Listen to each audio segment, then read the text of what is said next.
এখন দেখব বন্ধুরা আপনার আজকের দিনটি কিরকম কাটবে।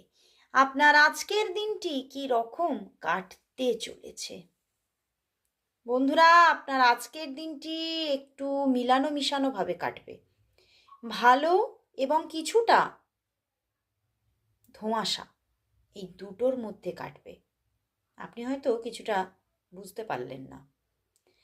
আপনার জীবনে আজকের দিনে অনেক কিছু ভালোর মুখোমুখি যেমন থাকবেন আপনি, তেমনই এমন কিছু অপরচুনিটিস বা প্রপোজাল আসবে যেটা আপনি চুজ করবেন কিনা সেই নিয়ে কিছু ধোঁয়াশা থাকবে। তো আজকের দিনে আপনার জীবনে অতিরিক্ত কিছু প্রাপ্তিও কিন্তু থাকার চান্স আছে। সেটা ফিনান্সিয়াল জগৎ বা আপনার লাভ লাইফের ক্ষেত্রে, দুটির ক্ষেত্রেই প্রযোজ্য। কিন্তু চুজ করতে বা একদম অ্যাকসেপ্ট করতে সেটা কিছুটা মনের মধ্যে প্রবলেম থাকতে পারে, কিন্তু অ্যাট লাস্ট কিন্তু আপনি সঠিকটাই চুজ করছেন এবং এগিয়ে চলছেন।